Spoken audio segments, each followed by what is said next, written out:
So, I haven't been feeling too well the last couple of days.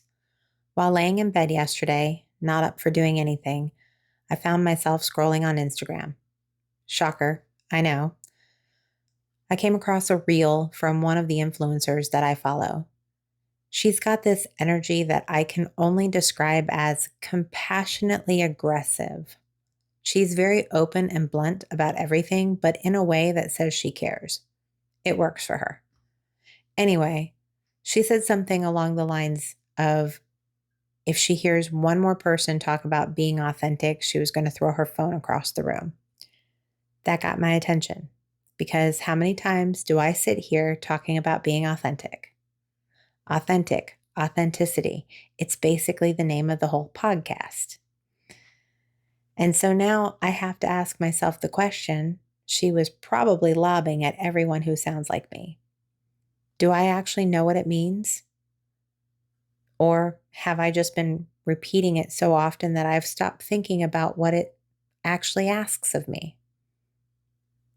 That's what we're getting into today.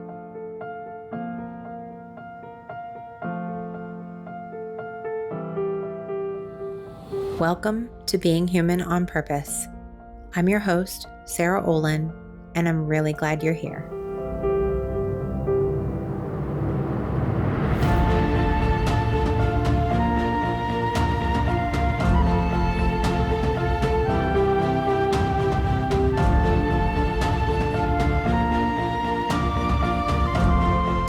Before we actually jump into today's episode, I just want to make a quick pitch for Perspectives, a conversation series where I'll be sitting down with real people to explore the stories, backgrounds, beliefs, experiences, and life moments that shaped how they see themselves, other people, and the world.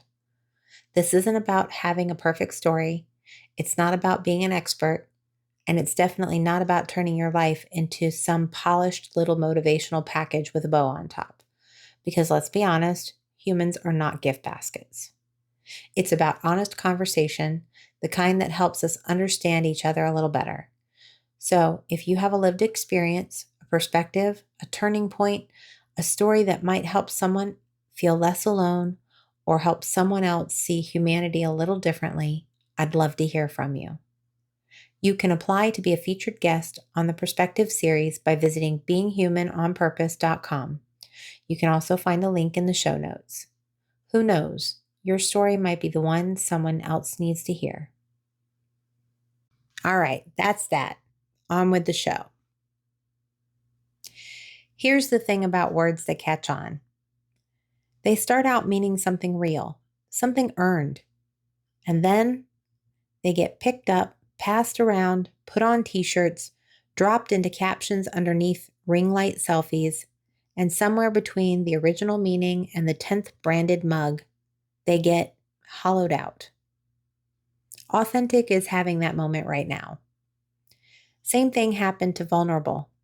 Same thing happened to boundaries. Same thing happened to self-care.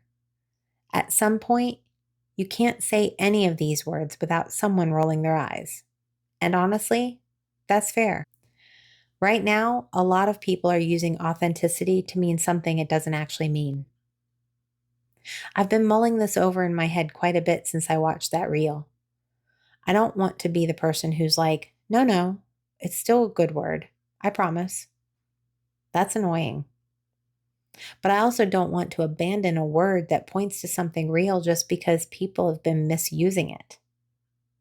So instead of defending the word, I want to complicate it a little, lovingly, because I think when we strip away all the aesthetic and branding that's gotten attached to it, authenticity actually asks something hard of us, something most of the Instagram content is not talking about.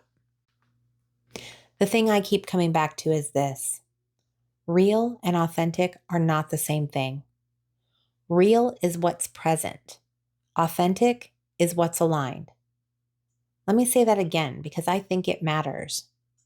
Real is what's present.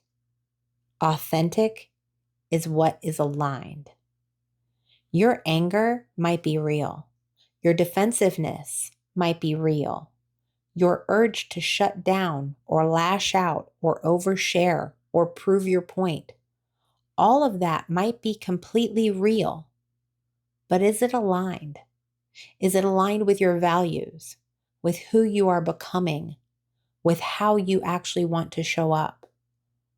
Because here's what I see happening, and I see it everywhere. I'm sure I've done it. People using "I'm just being authentic" as a permission slip for behavior they don't want to be accountable for. I'm just an honest person. I'm just saying what I think. I'm just being real. That's not authenticity. That's your first reaction wearing a costume. Being authentic does not mean being unfiltered. Honesty without responsibility is not authenticity. And I think that distinction is important because if we blur those things together, we end up using the language of self-awareness to actually avoid doing the work of self-awareness. Your first reaction may be real, but your deeper truth, that might need a minute. Let's talk about hats. This is the metaphor that kept coming up for me as I was thinking through this episode. And I think it's the most honest way I can describe what I spent most of my adult life doing. And really, it started in childhood. But we wear hats. I'm sure you've heard the analogy before. Roles, identities, interests, versions of ourselves. We put them on. Work hats, parenting hats, friend hats, partner hats. But sometimes we don hats that don't belong to us. Hats that constrict and turn into a big headache. I have spent most of my adult life in relationships. I went from one to another without much gap in between. And in every single one of them, I became a little bit of a chameleon. I would observe, I would pay attention, I would figure out who this person wanted me to be or who I thought would make them happy and they would want to keep around. And I would start shifting before they even had a chance to notice what the real me looked like. Looking back, I now know that that was just a form of protecting myself. I didn't think they would like the real me. I didn't think they would like me without the hats.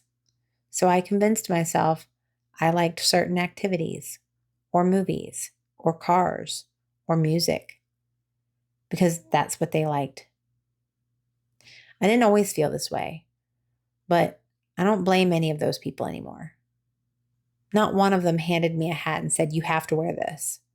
Not one of them asked me to become a different version of myself. Some may have said things that made it feel like the better option, but the choice, that was always mine. I was already auditioning before the casting call went out. I used to feel a lot of complicated things about that. Sadness, embarrassment, grief, frustration. But where I've landed, and trust me, it took a while to get here. But I'm grateful. Because here's the thing about wearing all of those hats. Eventually, you figure out the ones that are actually yours. Which ones you enjoy wearing. Which ones fit. It has been about 10 years since I ended my last relationship. More like 9 since I was actually emotionally unattached. And it was a slow, quiet process of discovery that didn't look like some dramatic revelation. It looked like not missing football on Sunday. It looked like realizing I liked fantasy and adventure more than sci-fi. And if they cross paths, great, but I'm not doing it for someone else anymore. It looked like cutting my hair off. I'm talking from waist length to tapering up from a number 1. And feeling something crack open that I didn't know was sealed. And then dyeing my hair one color and then another color. And somewhere between the faux hawk and the blue and the purple and the pink, I realized my hair had become a way of expressing part of myself that I'd been quietly keeping covered. I mean, seriously, Who needs hats with hair like this? The haircut wasn't my authenticity, though. The haircut was evidence that I had started listening to it. It looked like going on vacation alone and actually being fully present for it, instead of spending the whole time wishing someone else was there or thinking about how the experience would have gone differently if I had someone to share it with. Knowing full well that no time spent with a partner in my past ever went the way I hoped it would. That's not to say it was all bad, but I was always left feeling a little down. I love being where I am now. I love being able to show up for my own life without needing another person to validate the experience. And I will say this. I know that some of those things might look like aesthetic rebellion from the outside: hair, tattoos, piercings, the fact that some of my family isn't entirely sure what to make of me anymore. And I kind of love that. Not in a provocative way, but I genuinely think that when people can't immediately categorize you, it creates a small crack in the stereotype. And that crack becomes an opening for a more honest conversation about who people actually are versus who we assume them to be. None of those things defined my authenticity, but they helped me recognize it. They gave me contrast. They showed me what fit and what didn't. They helped me tell the difference between a role I was wearing and a truth I couldn't take off. But here's where it gets a little more nuanced. I think there's a version of this conversation where someone could hear everything I just said and go, great, so my authentic self is just whoever I feel like being right now. And I'd push back on that. Because here's the thing. Because there's a difference between discovering who you are, which is ongoing and beautiful and sometimes uncomfortable, and just naming whatever you're feeling in the moment as your permanent truth. I've been thinking about this in terms of what I call the blueprint. I think who we are at our core is something that existed before our experiences layered onto it. I think our experiences, all of them, the good, the painful, the years of wearing hats that didn't fit, those things are what help us uncover that blueprint, not define it, uncover it. That's a meaningful distinction for me because it means the work of authenticity is less about performing and more about excavating. Less about broadcasting who you are and more about being honest enough to look. And it means this: our experiences can explain us without excusing us. Knowing something about yourself, whether it comes from therapy or astrology or a personality test or just paying attention, knowing it is not a hall pass. It's an invitation to choose differently. I'm a Libra, fully buy into it. And Libras can be conflict avoidant, indecisive, passive aggressive.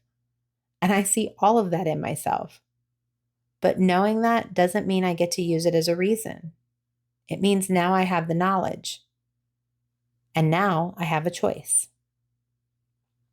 That's the whole thing. Knowledge gives you a map, not a hall pass. So what does this mean for the people in our lives? Here's something I've been sitting with. The people in my life who have known me the longest, my family, the people I grew up around, in a lot of ways, I turned out nothing like who they thought I was. And at the same time, at my core, I'm still exactly who I always was. Same animal-loving, creative, deeply feeling person I've always been. But so much of the outside, the hair, tattoos, the way I move through the world, that surprised people. And I think what that taught me is that even the people who love us the most are sometimes seeing the hat, not the person. Not because they weren't paying attention, but because we were really good at wearing it. When someone says, I'm just being authentic, and uses it to justify being unkind, what they're usually asking the person around them to do is to absorb whatever they're feeling in that moment and call it honesty. That's not fair. It's not actually authentic. It's just unregulated. But there's also the other side of this. There are people walking through their lives carrying hats they've never chose, versions of themselves built out of survival or obligation, or a long ago decision that it was safer to be someone else. And those people deserve grace too, because most of the time, they don't even know they're doing it.